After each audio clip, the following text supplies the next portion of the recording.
Well, hello, everyone out there in podcast land. This is the Beyond the Mouse podcast, part of the Front Row network of shows, the folks that love movies. So we've got a really awesome episode here today, and I want to get started right away with it. We've got an incredible guest, someone that I'm really looking forward to picking their brain about all things Disney. But before we get to that, I wanted to first introduce my co-host, Miss Vanessa. How are you? I'm great. How are you doing? Good. So the last time that we talked, you had been to Disney in between episodes. Did you decide to just make that a monthly thing, or? Okay, here's the deal. I keep telling myself, I'm not going back. I'm not doing it. But actually, I think I'm going at the very beginning of March again. So that's it. That's it. I mean it. I don't have a problem. We don't need an intervention. It's fine. That's fantastic. So just a few pieces of housekeeping. First of all, we are going to have the Disney dad, or one of the Disney dads, on the show, Justin here, and I'll introduce him in just a second. But if you're new to the podcast, because you're coming over to us from the Disney dads, thank you so much for checking us out. You can subscribe by just going to Beyond the Mouse, search for that in iTunes. You'll be able to find us right there. And then outside of that, we also are missing one of our co-hosts this week. We don't have Brett with us. He is busy getting ready and helping the Hoagland put on a little night music. It'll be airing, opening up this Friday night. So if you're in the Springfield, Illinois area, I know that many of our listeners are not, but if you are, then definitely go check out a little night music at the Hoagland, and you'll be able to see the kind of work that Brett's been putting into that production. And we are looking forward to have him back next month. Which, by the way, I did just finally get Coco. So I will be watching Coco, and we will finally hit it. That's the one bad part about having a 2-year-old, is that they can't quite take him to the theater yet, right? So, but with that, we'll go straight into introducing our guest for today. And I'd like to introduce to everybody Justin from the Disney Dads. How are you? Doing well. Thanks for having me. I'm excited to be on. That's excellent. So I've got a bunch of questions that we'll throw at you here in a little bit, but the first question that we ask of any guest on any Front Row Network podcast is, what's your favorite movie? Ooh, wow, that's a hard one.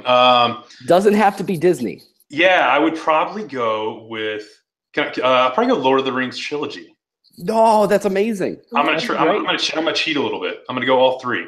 That's fantastic. So extended editions? Yo, definitely. Yeah, give me 4.5 hours. We're talking like 18 hours of movie here. I'm talking locking myself in a room and just forget the world for almost a full day. So that is absolutely fantastic. Not to continue to plug stuff that we just did, but we were just at St. Louis Comic-Con. One of the panels we got to go see was Sean Astin, Sean Bean, and Billy Boyd, and they were all talking about all of their stories. So you can find all that on our channel, but it was just such a cool experience. And so it's making me want to go back through the whole trilogy. And I've actually never seen the extended edition. So I'm excited to go back and go and relive and re-experience that. But for folks that may not know what the Disney Dads are, what your podcast is all about, can you give us a brief description of what you guys have started over there?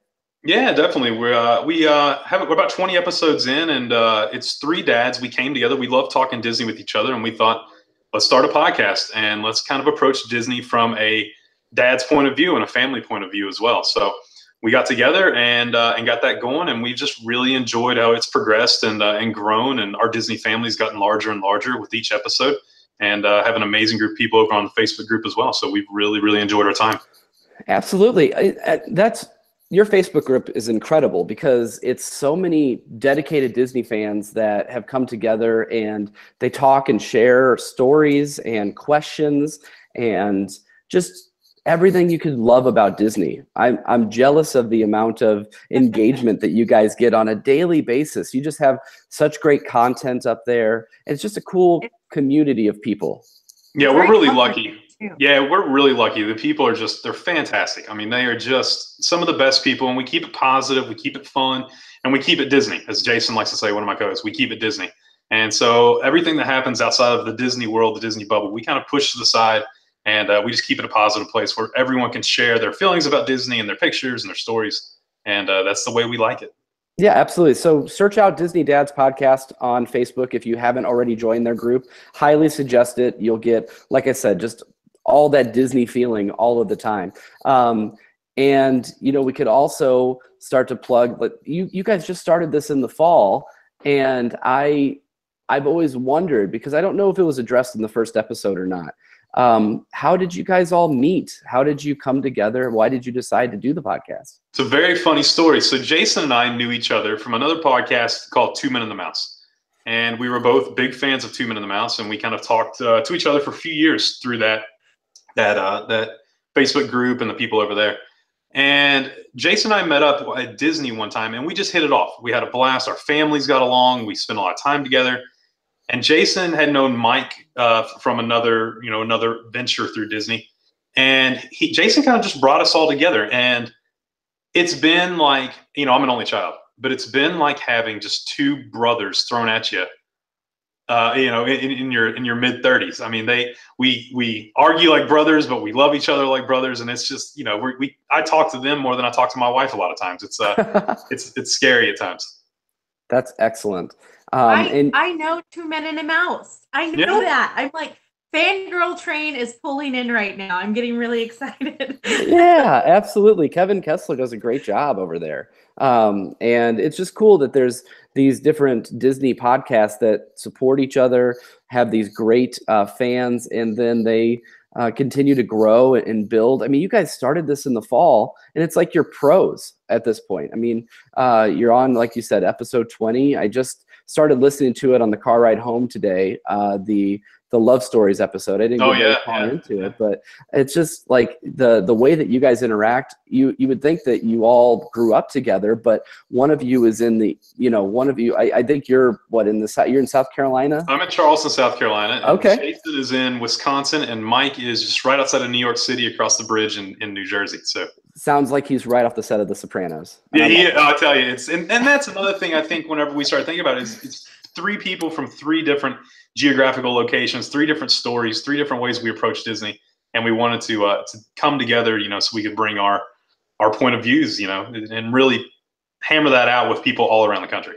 Absolutely. So we've got some news to cover today because there was a huge D23 Expo in Japan. So we, of course, had ours in Anaheim over the summer. And now this news has broken from the Parks and Resorts panel over there in Japan. And what I wanted to do, instead of recapping exactly everything that went on, was just talk to both of you about what you were most excited about. What was your favorite announcement out of that Parks panel? And then we can get right into some questions from the Disney Dads Facebook group. So I'll start with Justin, since you're the guest. What was your favorite announcement out of the Parks and Resorts panel over at D23? There was a ton of great stuff. When I saw that, D23 dropped the article later at night, and I popped on the article and was reading through it, and I was so excited.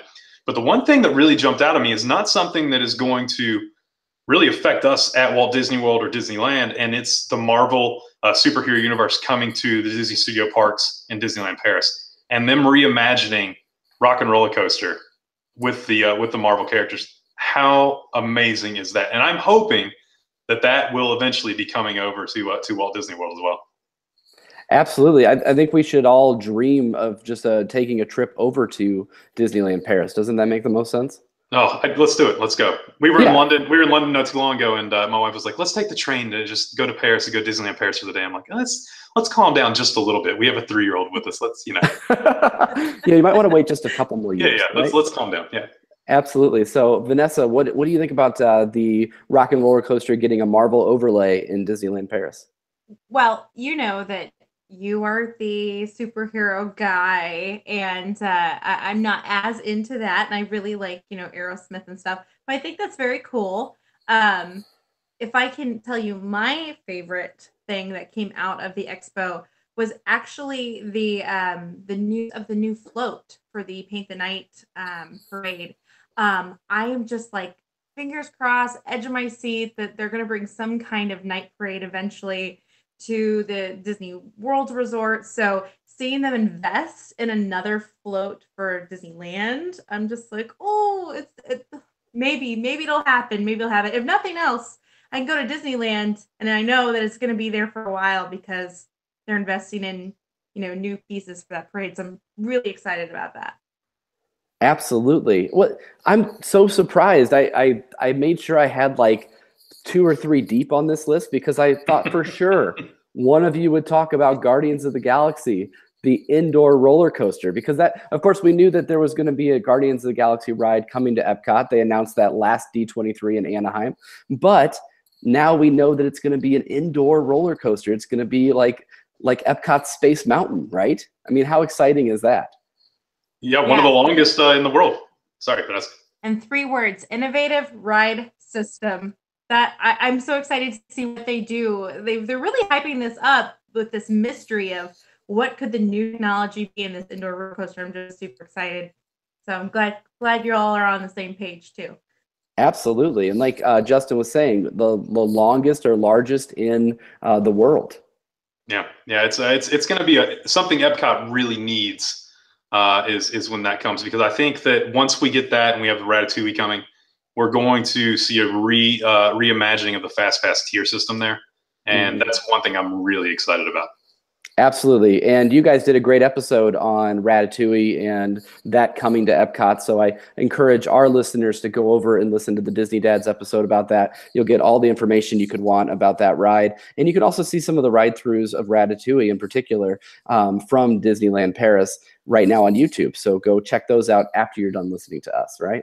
That's right. So I also had another one that I really wanted, I'm really excited about, and talk about a park that needs some love immediately, but in the long term is going to probably be one of the most popular parks in Walt Disney World or in the Disney park system, and that's Hollywood Studios. I'm really excited that they announced that Mickey's Runaway Railway is coming, and it's going to be opening sooner than I expected it to. It's going to be opening in 2019, and I'm just excited to see what they do with that space. I was a big fan. As Vanessa knows, my wife is a huge fan of the Great Movie Ride, and sad to see that go. But it'll be cool to see what kind of technology they use. They say it's going to be essentially a 3D or like a 2.5D ride, where you're not going to need the 3D glasses, but you will have different features of the ride come out at you and kind of give you that perception of 3D. And I'm really excited to see Mickey really thoroughly in a park, because right now he's in all the shows, you can meet him everywhere, but you don't get a chance necessarily to to be able to ride a ride that's dedicated to the mouse. And this makes a lot of sense that they're going to open it up right about the time. I don't know if it'll open before or after Galaxy's Edge, but we'll wait and see. And Hollywood Studios has some great days ahead of it, which I'm really excited about. Are there any other news items coming out of that panel that anybody wanted to share? Oh, there was a ton of stuff. I'm really excited about the Star Wars Hotel. I mean, that is going to be unbelievable. You're talking about a fully immersive experience to where they're going to, you're going to get pretty much just placed into the story for 2 days, and it'll be connected to Hollywood Hollywood Studios. You'll be able to go right into the park, it looks like, and just stay immersed in a Star Wars story for 2 days. So now we are theater people, Vanessa and I. We love doing our community theater and going to theater and all that. Justin, I don't necessarily know your background in full, but do you think that the Disney audience will buy into, you check into this hotel, you're given a persona, and that's essentially, I mean, you can kind of go with it as you will. Like, you could get fully into it and role play that to your heart's desire, or I guess you can kind of just go along the edges of that. So do you think that it's going to be something that the Disney fan community just jumps on? I think it's going to be huge. And here's why. Take, for example, Mickey's Not So Scary. Grown-ups, they want to be able to dress up and play a part in the parks, which they can't do at any other time except for Mickey's Not So Scary. If you allow them to go into something like Star Wars, which is a beloved franchise, I think this is going to be one of the hardest things to book for the first 5 to 10 years that it is open. Absolutely. It's going to be incredible. The price is going to be up there as well in the stratosphere for sure. So it'll be interesting to see what kind of experience that brings to the parks, and it just fully integrates, like you mentioned, people are going to be able to walk right out of this hotel and go straight into Galaxy's Edge Mm-hmm. and not necessarily have to pass through any other area of the park. And that was a big announcement out of this panel as well. So with that, if you want to go check it out, just go to Disney Parks blog, check and search for the D23 panel. You can actually see the whole panel on YouTube. And I encourage you to do that, especially if you're a fan of the parks, because we've got some great stuff coming our way. And now we're going to move right into those questions that we got from the Disney Facebook groups. And this is kind of an amalgamation. A lot of these came from the Disney Dads Facebook, but we also have a Diz Fan Central Facebook group that Brett helps run, kind of more for us in the central part of the country, right? So we've got a couple of questions from there as well. And I'm going to start with one of the questions from them. And this is more geared towards Justin, because you've had kiddo in the park. So, are breaks necessary when staying on site with a pre-K aged child, just to avoid meltdowns and things like that? Would you recommend breaks, and how do you recommend handling that if you're taking a kid to the park for the first time? I don't know if I'd say necessary. I'd say encouraged, because you know your child better than I know your child. Mine, it was a little ball of energy and could just go all day long and then crash at night. But one of the things I really recommend to new parents, younger parents, is take advantage of the baby care centers. Even if you don't have a baby, say you have a 2, 3, or 4-year-old, take them in, let them sit down, let them watch a movie for a little bit, just to cool down, get away from the hustle and bustle of the park, or find a bench and just take a 20, 30-minute rest if you don't want to go all the way back to your resort. We really enjoyed our pool time. So we typically always take 2 hours to go back, lay by the pool, let her relax, let her rest. But yeah, I encourage it for sure. Otherwise, you're going to have that infamous Disney meltdown that we all see as we walk through the parks. And then you're the parent yelling at your kid, yeah, "You're at the happiest place on earth." Yeah, exactly. Yeah. You're going to enjoy that Mickey bar. Do you know how much money I spent to get here? Right? That's like the worst thing you could probably say during a vacation. And I know that you and I disagree on this, having listened to your show, but I'm a rope drop guy. I got to get there first thing in the morning. And the nice part about that is that you can get almost everything done before people like Justin are even awake, right? That's and right. Then you can go back to the hotel with a small kid. I imagine that might be beneficial as well, because I know my kid's up at 6. So if you can get him into the park earlier, get some rides under your belt, and then go back to the hotel for a break, then I think that might help. Yeah, make sure you avoid the meltdowns. I would say so. I hate to say, I've never done rope drop, so we're not the early morning people. Even our kid is not an early morning person. She's if she had her option at 5, she would be in bed till 9:30 every morning. So whenever we're at Disney, it's kind of our happy place, and we sleep in, go to the pool for a while, and then kind of head over to the parks. I totally get that, but I'm just so excited to get into the park. Right? I know. Trust me. I'm right there. Vanessa, what's your strategy for that? Are you a rope drop girl or not?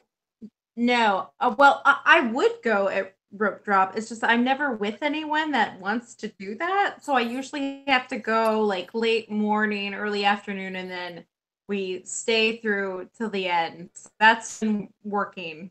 But I'm hoping to do rope drop. I want to check it off the list. Okay, well, just come with Anna and I, and then we'll make sure we hit rope drop. I'll go to Vanessa with this one next, because this one's going to be a question for both of you. What would your dream job be at Disney? Oh, I already know. It is the skipper on the Jungle Cruise. I love puns. I'd be very good at it. I can say the backside of water. I can do it. Just I need Disney to give me a chance. Let me have my moment. So there you go. That's my application right there. Absolutely. We'll send it right in. Thank you. You can still do the college program. You just got to go and enroll in some college classes, and then you're all set. I'm so mad I didn't do the college program. If anybody is like between the ages of 18 and 22 listening to this, apply for the college program immediately, because I would have loved to do that. So Justin, what about your favorite job at Disney? I'm going to surprise you. If I couldn't be an Imagineer, if I'm going to be something in the parks, I would go custodial. And here's why. Custodial, they have more freedom than anyone else in the parks. They get to interact with more guests. They can create more magic. They're constantly wandering the parks. And I really recommend to people, if you have 5 minutes, if you see custodial maybe walking through Epcot, stuff like that. If you talk to them, most of them are retired, and they'll tell you amazing stories. I mean, they'll be able to tell you some of the best things about Disney. And so yeah, it would be custodial. And people think that's so strange. My wife's like, "You're so odd." I'm like, "Yeah, but I wouldn't be stuck in one place. I could walk around, talk to people." I totally get that, because like our friend Kelly, who former cast member at Kilimanjaro Safaris, that sounds like a really cool gig, but you would do it over and over and over and over again. And now, granted, it changes. At least that ride changes just about every time. But as far as I've always thought that my job at Disney, because we're already mapping out our retirement and trying to get those part-time jobs so we get our park access while we're down there. And I just think it'd be fun just to work at like one of the resort gift shops, because then you like way less stress. You're not like working in the Emporium where there's a million people trying to buy an umbrella because it started raining. You're in particular, I love Port Orleans Riverside is my place. It's where I feel like home. So I would just say right in there. And I know that's kind of outside of the parks, but I would love it. I think I would have a great time there. So Justin, we'll go back to you for the next question. What is one thing you must do every time you're in Walt Disney World? Ride Splash Mountain. And that's been tough because it's been down for refurb. So I've been really bummed the last couple times we've been down. Splash is my absolute favorite. Yep. Absolutely. So just the story, all of it, or? I think it's one of the best themed rides of any park, not even Disney park, but of any park anywhere. And a family ride. And I think for me, it's more personal because it's really the first time I saw her kind of take that leap into that next, those higher end rides, and just seeing her 3-4 years old, hands up, going down. And it's one of my favorite pictures of all time. So Splash is that's my go-to right there. That's great. Vanessa? I actually have me riding Splash Mountain in my bathroom. So I agree. It's a very important ride. You're right. So my must-dos, this is going to sound really weird, but whenever I start the Disney vacation, the thing that I love the most is turning on the TV and seeing the menu screen, and then and I meant to look this up, I'm so sorry. The must-dos lady, and it's just on repeat, and it's like 17 minutes or 12 minutes long. I love watching that. It just gets me excited to get to go to the parks and get to go to the restaurants, and that's just the start of it all. So that's my must-do. It drives my mom crazy, but I can quote lines from it. She hates it, but it's great. It's really fun. Now, I certainly have rides in every park that I would love to do.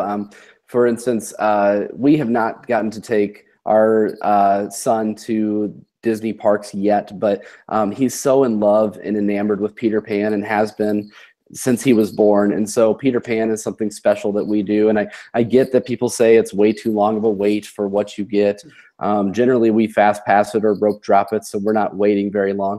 But it's just one of those rides that really sticks with me. But I would say the absolute must-do that I have is the last thing we do, and that is we go to Main Street. We go to the Main Street Fire, to the Emporium first, and we buy a postcard.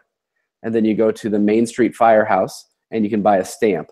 And we send ourselves a postcard from Disney from Main Street. And that's usually the last thing that we do. Usually it says something to the effect of "see you real soon." And it's just become a little tradition of ours. And so we love doing that. And we'll hopefully pass along that tradition to Liam as well.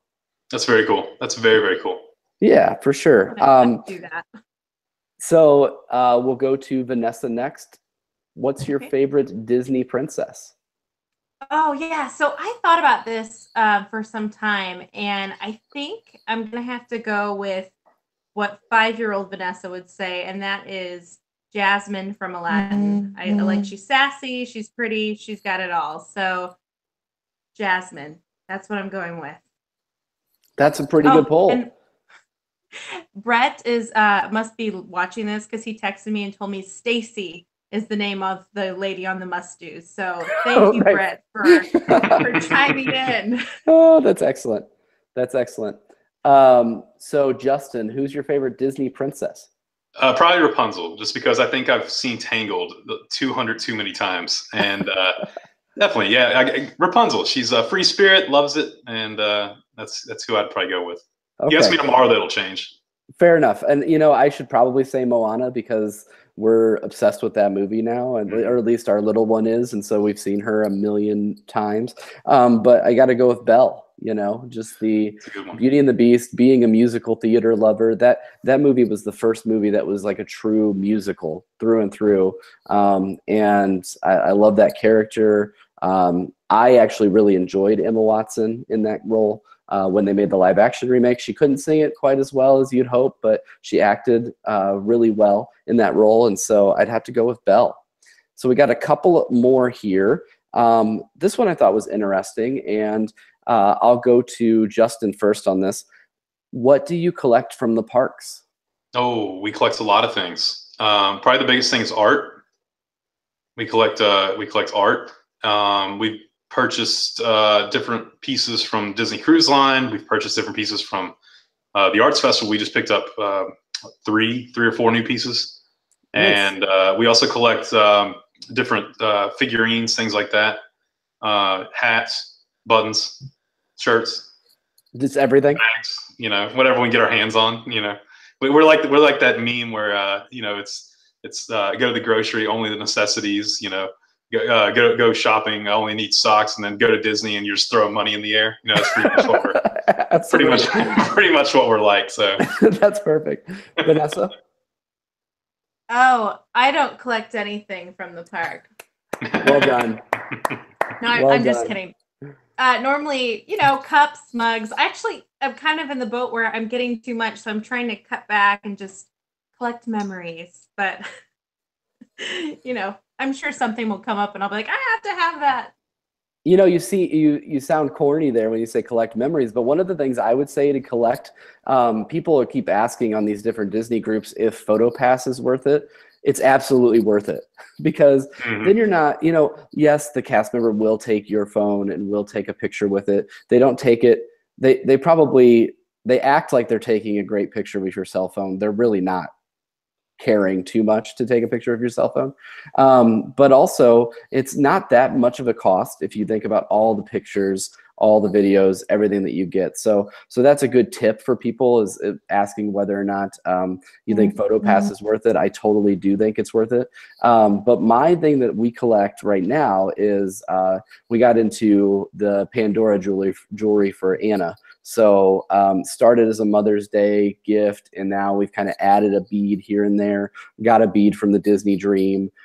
So that's kind of that's probably the thing that we collect the most, other than pictures and the postcards. And of course, I've got way too many shirts and all of that as well. But we just love everything Disney, right? So the last question that I have is by far the hardest. And I don't really have an answer to this, so maybe we can spitball it and kind of come up with one. This came from a listener from the Disney Dads, and you have some intelligent listeners, because they asked if you could create your own Disney movie, what would it be about, and what would the title of your movie be? Holy moly! Right? I mean, don't people work for years on this? All right, let me. You got to think about what hasn't been done yet what hasn't been Disney-fied, and we mentioned, like, because of the Fox deal, like Anastasia is now, right. She's technically she's almost a Disney princess at this point. So oh man, it's tough. You know, it'd be interesting to see a animated kind of how can I put this? Wow, that's a tough one. An animated spin on the royal family. Oh, yeah. You know, because you have a great setting with London and with Buckingham Palace, and go back to the 1940s, 1950s with a young Queen Elizabeth and the kids and everything. And I'm probably just saying that because I just watched 2 episodes of The Crown last night. But yeah, I was gonna say, you know, this is on Netflix. Maybe not. But I mean, this one is just so tough. It's so hard. You know, I guess maybe I would have it focus on a ride, but some of those movies have been so awful. How about this? it's already been done. I don't care. I'm cheating. The person can write me later, but I would say a good Haunted Mansion movie is what I would love to see. Something like, that there was rumor that Guillermo del Toro had a script out there for a Haunted Mansion movie. Let me see that. Yeah. That would be really, and I was really excited. I don't know if you all saw the preview that someone was trying to get made for the Haunted Mansion shorts, or like the animated cartoons. I haven't heard anything else about that. I don't know if it's going to be made or if it's coming to fruition. You all might know more about that. Well, from what I read, it was one of those that it was tested and then they decided to take a pass on it. But it got such a social media reaction. God, I would love to see that. Disney really pays attention to that stuff. So I feel like maybe they might give it a second look. But Vanessa, you've stayed awfully quiet. What's your genius strategy to pitch to Walt Disney Studios? Okay, guys. So I think they should make a movie about a group of podcasters. Make it a live movie. I already know who they could cast. I feel like this is the easiest way out possible. Okay. So with Pixar, you can literally say anything and it could be a movie now. So I was thinking something mysterious, like how about suitcases at the airport? What happens after you give your suitcase away? Because, we've got monsters, the body, the emotions. It could be anything now, thanks to Pixar. So there you go. If it happens, we're going to play this back and show them the moment I thought of it. Yeah, this will be in a lawsuit somewhere where you're trying to get some money. Right. Exactly, yep. Absolutely. Well, thanks for asking all of those questions, guys. And if you have more, post them in DisFan Central. And of course, if you, like I said earlier, if you're not part of the Disney Dads podcast Facebook group, you need to be, because it's great. And they'll continue to answer all those questions for us. And we'll take a quick break. And then once we come back, then we will be ready to talk Cool Runnings. All right. And we're back. Hello, everybody. Wonderful how that works, right? But we are excited to talk about the Winter Olympics and our favorite Walt Disney picture about the Winter Olympics. Feel the rhythm, feel the rhyme, get on up, it's bobsled time. We're talking about Cool Runnings, the 1993 classic. It's 25 years old. Can you guys believe that? It's insane. Don't say that. Don't, because you're aging me when you say stuff like that. Okay. I know. Well, what's crazy about this movie is that it took a while to get made. And so when you think that it's about the 1988 Jamaican bobsled team, it's almost like they went immediately. They saw that story and they decided they were going to make a movie about this, because it went through two different directors and before it finally got made. And then also some of the cast was they commented that they were walking around with the script for a year and a half or so. You add about a year of production on that, you're talking about like 1990 is when this became an idea. So it's interesting that that they decided to bring this story. And I should put out a disclaimer before we go into some of our first impressions and first thoughts about the movie, that none of this movie is true.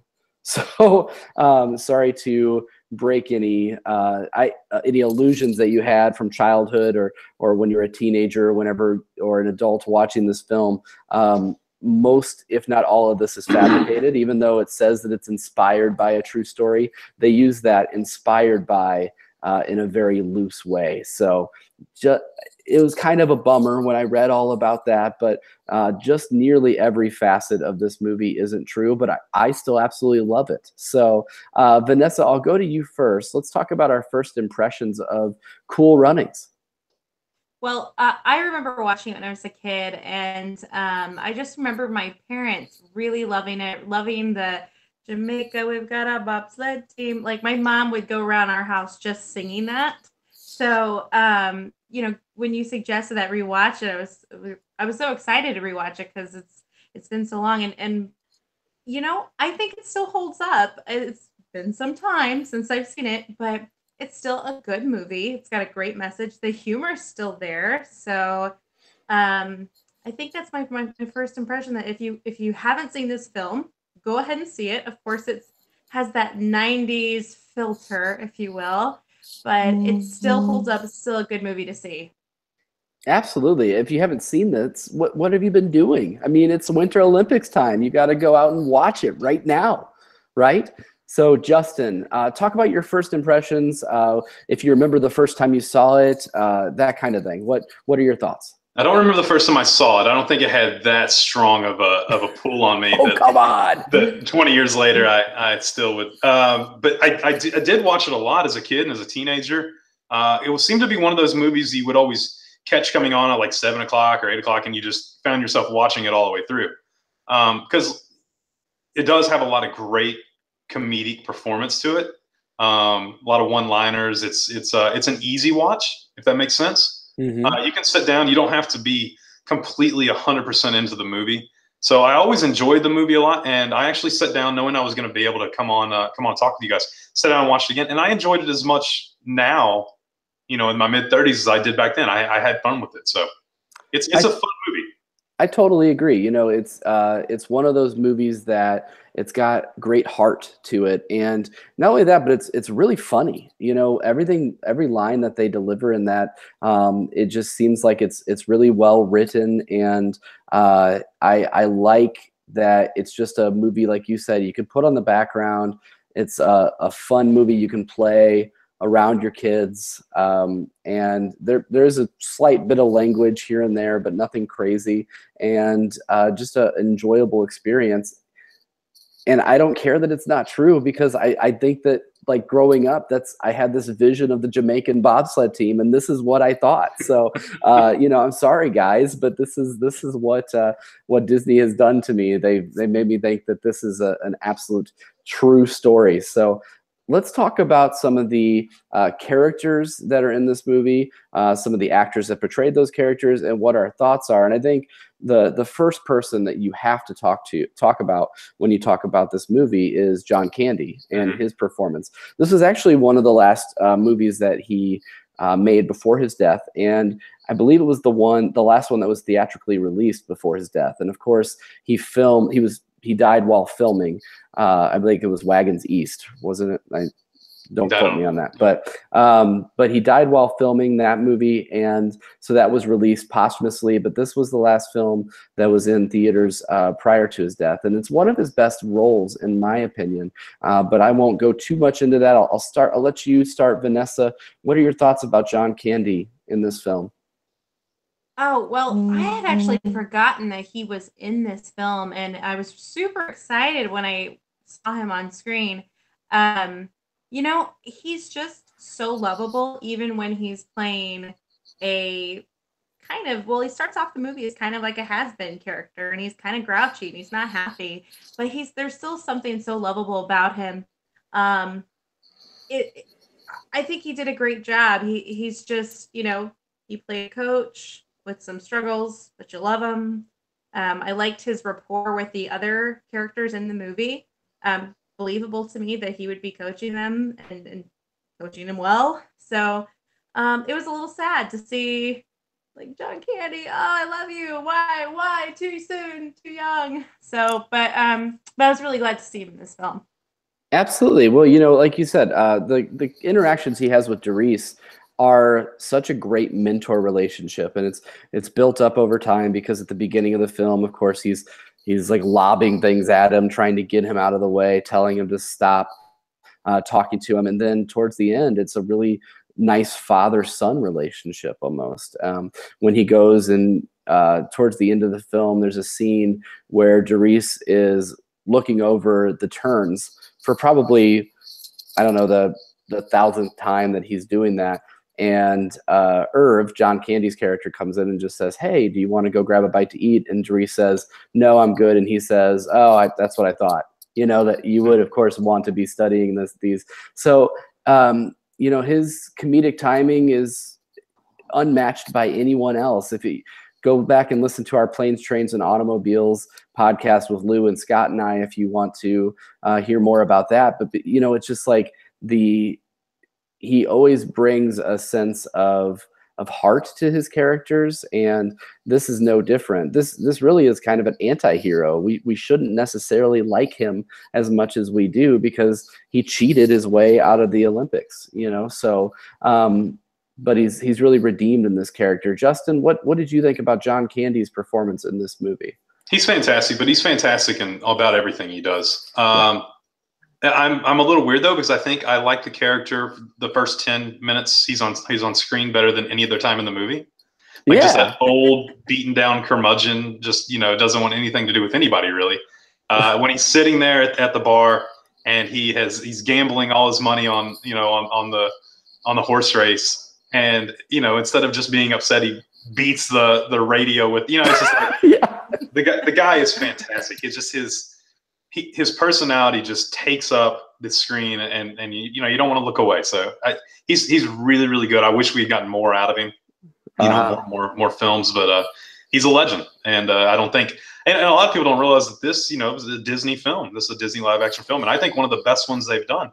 Mm-hmm. And he's definitely the draw of the movie.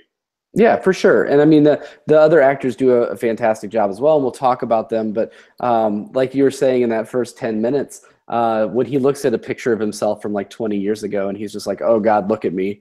It's just, it's one of those lines that you kind of laugh at it, because here's obviously a pretty heavy set John Candy looking at a skinnier, but that couldn't have been an actual picture of him. The guy's like, I don't know. He seems like a true bobsledder that right. picture, but it's great. His interaction with the team as well is just such a fantastic relationship that was built up in a pretty quick process. All principal photography of this movie was done in 60 days.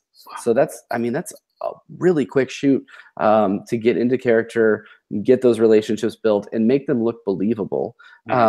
And so I think that the next character we ought to talk about, and my apologies, this is a predominantly Black film. Lots of great African-American portrayals or African portrayals. Not all of them are Americans. But of course I started with John Candy because he's the name, but this cast through and through does fantastic job as well at portraying these characters. And we got to talk about Derice. We've got to talk about Leon. No last name needed, just Leon in the credits.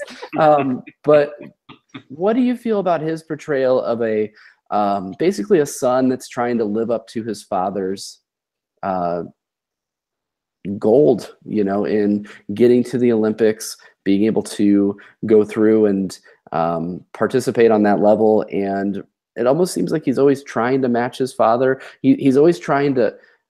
It's weird because he's painted as the leader in this movie, but it's almost like at every step of the way he's following something, whether it's his dad or it's the Swedes, whatever that might be. So Justin, we'll start with you on this one. What do you think about Leon?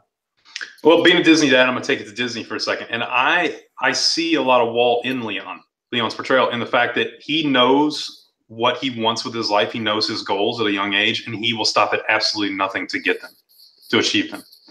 And he has a dream, and I mean, he's from Jamaica, and he doesn't let the fact that he's not going to the Olympics in his preferred sport stop him to reach that goal. So he's a fantastic casting with him. He plays that part amazingly well, and really plays that big brother role for the rest of them. Yeah, he becomes the team leader. That's actually a bit of a point of contention in the film when they first get their push car that they're going to practice on, and Sanka just assumes that he's going to be the driver, and they're like, no, and he's like, no, Derice. Irv's like, no, Derice is going to be the driver. And just even that little scene, that little tension, he plays that really well. Just there's subtleties in his performance that I really enjoy. But Vanessa, any comments on Leon? Yeah, I'm more of the comedic characters. That's my pull. But I was thinking about this because I was reading that Denzel, who I love. So Denzel, if you're listening, of course you are. I was thinking, what kind of movie would it have been had Denzel been cast? And Denzel's wonderful, but I think it would have been the Denzel movie. It wouldn't have been a movie about this team. So I think the casting was very smart. And how he, he acted his way as part of the team, and of course that's the storyline as well. But he did it in somewhat of a subtle way. His acting wasn't over the top.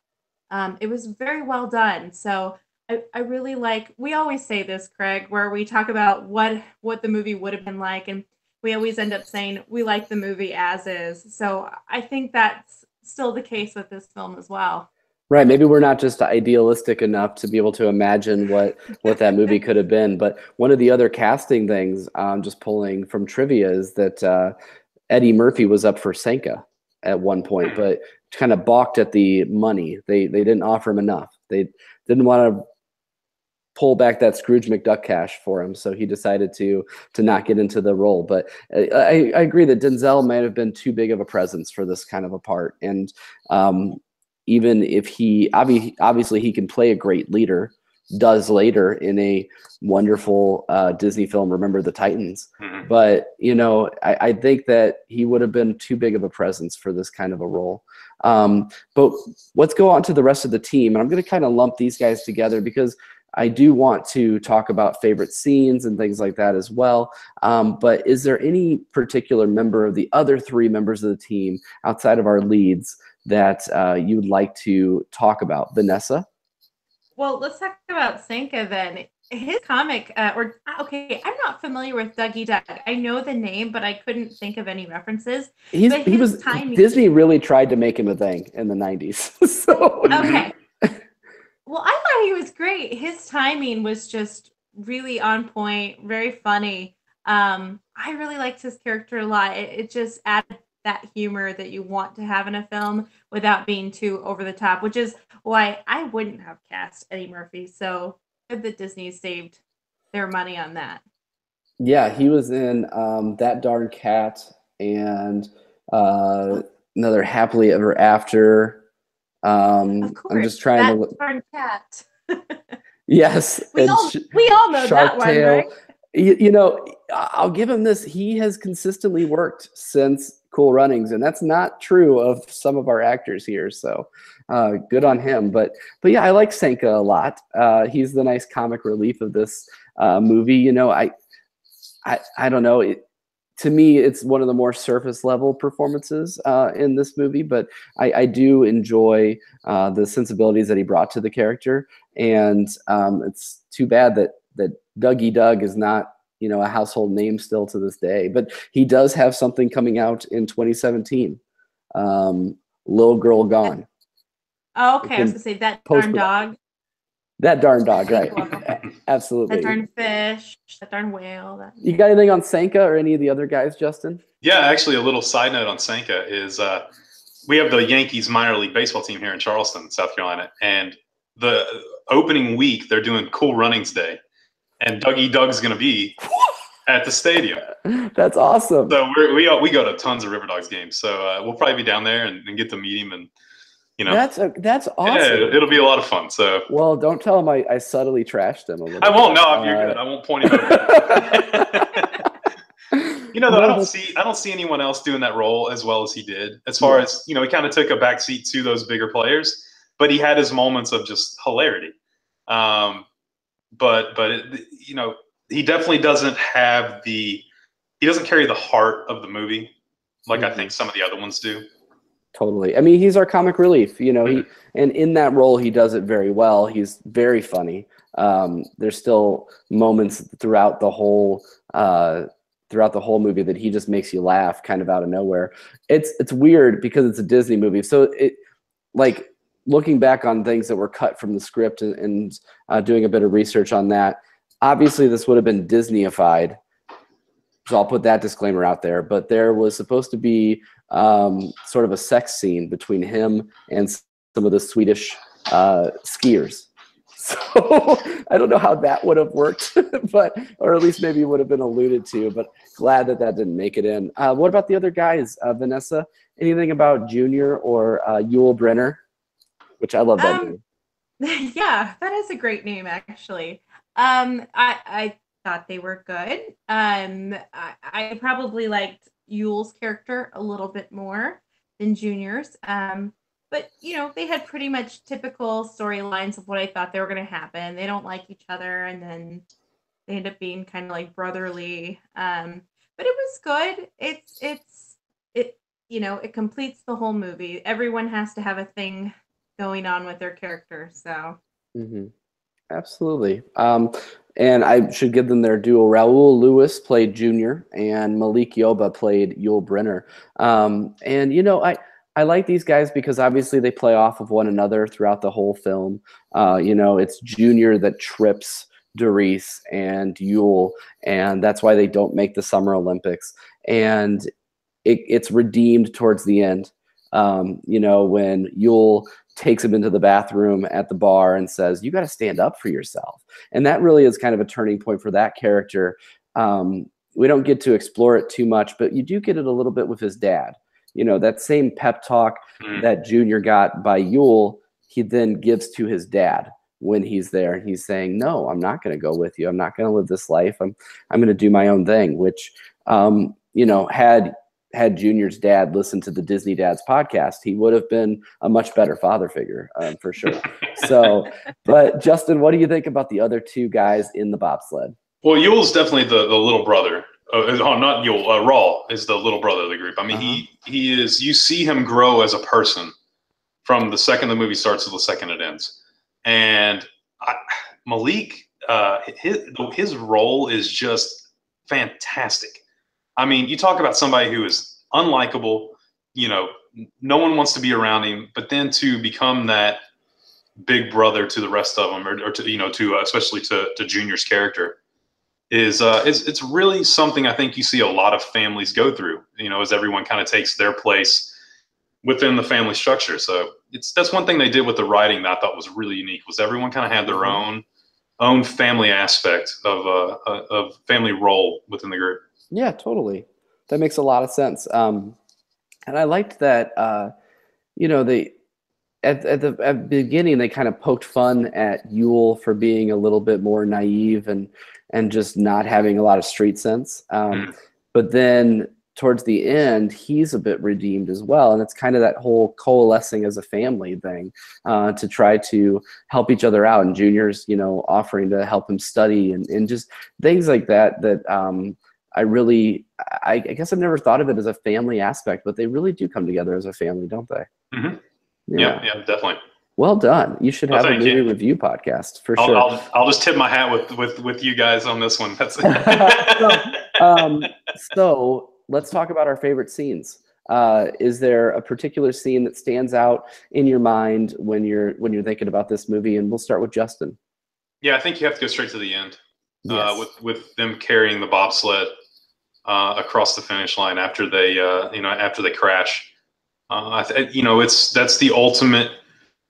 Your goal, you want to get there, and nothing's going to stop you. And I think though most of us approach life, we like to think we approach life that way, to where we're going to keep going, and it's they, like I said, it's a family. They all came together at the end, and they all did it. They crossed the finish line. So. Yeah, absolutely. And, a lot of that was taken straight from the actual footage of the Jamaican bobsled team. They also had a major crash. It wasn't due to any mechanical malfunction, but it was actually just due to driver error, because they weren't as experienced as other guys. So a lot of that, what's crazy is there's like a scene towards the end of that where I think it would be Yul. Again, these are all fictitious characters or whatever, but they use the real footage. And when Yul has like his head up against the railing at the end, like, every time it just gives me the willies, because I'm like, that has to hurt so bad when that guy actually had that crash. So, but it's nice that it's all, they're able to finish the race. And there's a really good message in that for kids that I think isn't beaten over the head with you, because here we had this lovely scene of Irv saying, the way that you finish this race will tell you a lot about yourself. And then that's foreshadowing the fact that then Derice is like, we've got to finish this race. We've got to do it. So Vanessa, do you have a particular scene that you wanted to highlight? So I just want to say I'm kind of in the same boat. I was watching the last scene, and this was totally unexpected, but when they started slow clapping, I started crying. It's the best slow clap ever. Right, as I'm assuming you guys did as well, right? You were. Yeah, absolutely. Right. I was on. Yeah, right, couldn't stop. Exactly. So I Oh man, what an ending. Like that's a great way to end it. You know, if they had just won, it probably wouldn't have been as satisfying to see them have that last bit of struggle and finish. So that's great. If I can't use that one because it's already been said, I also love it when Senka is what is it, two-stepping in the in the cowboy hat and the bar. I'm like, very nice. I love, and like those culture shocky type scenes. I love them coming out of the airport for the first time, and Irv walks out of the airport, and it's just like, it's just everywhere snowing, like blizzard conditions, and then none of the guys follow him. I like stuff like that. It's just really great. But when I think about scenes, obviously the ending is what comes to mind, but I also really like the scene kind of where they start to really coalesce is after they have the terrible run, which is funny. This is one thing I gotta mention. So their terrible run is 58 seconds. And their great, amazing, almost world record setting run is 56.5 seconds. Now I know that like tenths of a seconds and thousands of a seconds matter. I watched Luge this weekend. I get it. But like to go from pure like elation that you're gonna like get a medal to, we are terrible, we should just quit now within like a second and a half.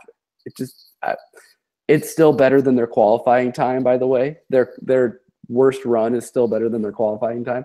But I do like that they all come together and they understand that they need to form their own identity and really move along as a team. They drop the Eins, Weins, Dreins stuff and they just move forward as a team. I really like that team building aspect of that scene as well. Let's move into things that maybe didn't quite work for us. And I'll go ahead and start. I mentioned the time thing. That was more of a joke that didn't work. But the only thing I would say that didn't work is I wish that they would have taken more of the actual historical, what really happened with this team, and transplanted that into the movie. They could have definitely still made it more heroic. They could have done that through writing. But I was kind of bummed when I found out that all of the characters were also fictitious. Like, why not make it at least somewhat based on the guys that were actually in the sled? But that's a minor gripe for me because I think it's still a remarkable movie. I want to watch it at least once every 4 years, getting ready for the Winter Olympics and everything like that. Vanessa, is there anything that you didn't quite get about this movie or didn't quite like? Well, I'll just kind of piggyback off your comment, in that as I was reading about this movie and then the actual team, the actual Olympic team, they were kind of embraced by the other bobsled teams. They were seen as the underdogs. I think one team loaned them a backup bobsled so that they would qualify. So there really wasn't any of that that particular drama in the real situation, and we see that with movies like with Sully and things like that.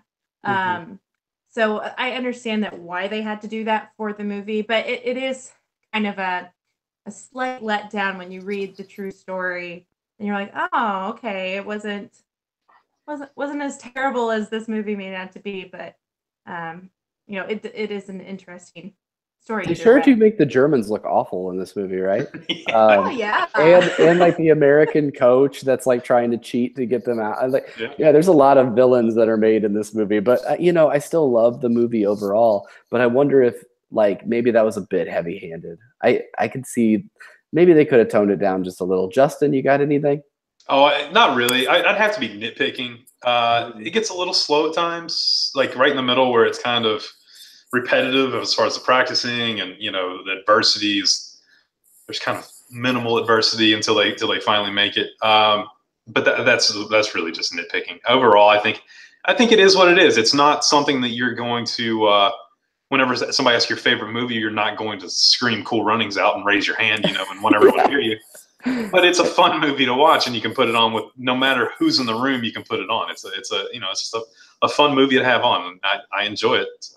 Really, what you're saying is they don't do enough walking for you, right? Yeah, or running across. It's like, all right, I get it. I understand. if they would have taken a bobsled to Mordor, you would have been right there, though. I would have been. Oh yeah, that's in a heartbeat.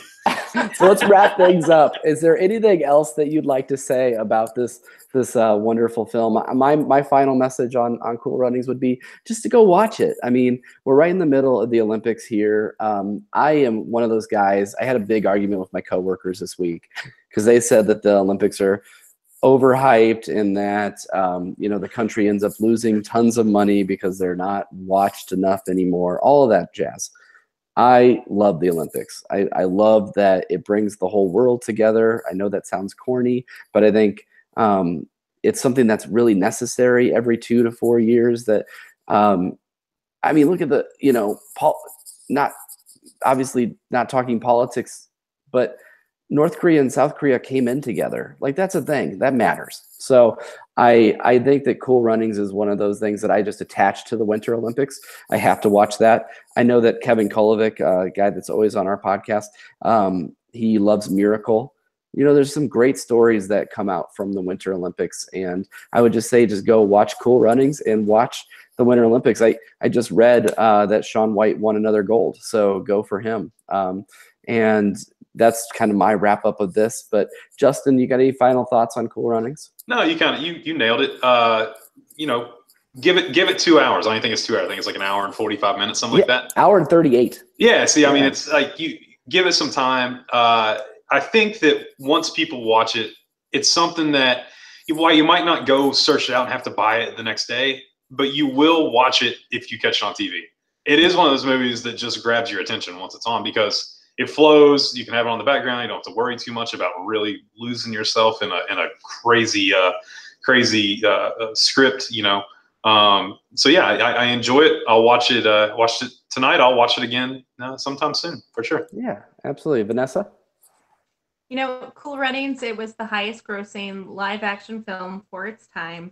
I think part of that is it's a fun movie to watch and it's inspiring. It's loosely based on the true story. And, when you look at the Olympics, you may, even in your times when you're thinking, I can't do that, look at what people can accomplish, the sheer skill that they have, how they can master these sports. It's phenomenal. So go watch the Olympics, go watch this movie. You're going to enjoy it. Absolutely. Well, Justin, thank you so much for being on. This has been a great chance to chat with you. It's cool to be able to interact with you kind of over Hangouts here and to get to know you a little bit better. And I just want to give you an opportunity to plug your show because people need to go listen to it. Before I do that, I just want to thank you, Craig. Not many people know this, but you reached out to us right when we started the show, and you were so nice, and you said any help that you can that you would give us, you would, and you just from the beginning have been part of our Disney family, and we've really enjoyed getting to know you and getting to know your family and seeing pictures and all that. But there's a lot of different ways you can find us. We're on Facebook, Disney Dads Podcast. The easiest way to find everything we have is at our website, www.disneydadspodcast.com. There you can find our social medias. You can find all our shows. We have 2 different shows, the Disney Dads Podcast, and we also have Walking with Walt, which is just a short 10 to 15-minute weekly show that dives into the history of Walt Disney and the people that surrounded him and influenced his life. Also at our website, we have 2 different SoundCloud channels, so you can leave the browser open, and you can just listen to hours of park music, park sounds, or if you go to Walking with Walt, there's a separate SoundCloud that is all instrumental music, Disney music. So put it on at your desk, put it on in your car, and just let that play through. So everything's right there at www.disneydadspodcast.com. And I just want to thank you guys. I've had a blast. I've enjoyed it. And thanks for letting me come hang out and talk Cool Runnings with y'all. Yeah, absolutely. And you and the rest of the dads are welcome anytime you'd like. And just thank you again. It's incredible what you guys have already built. I think you started in September, right? Yeah, September. So it's incredible what you got, and you have such great fans and engagement on everything. So definitely, people need to go listen to this podcast. I don't know if I've said that enough this episode, right?